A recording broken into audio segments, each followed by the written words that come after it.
Are you your own worst enemy? I mean, are you getting in your own way?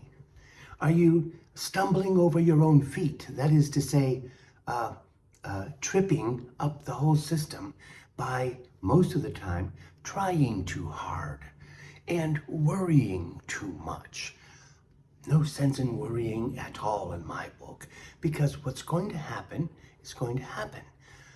You may not know who this is, but there was a woman, her name was Doris Day, and she got famous for a song that went like this. Que sera, sera, whatever will be, will be.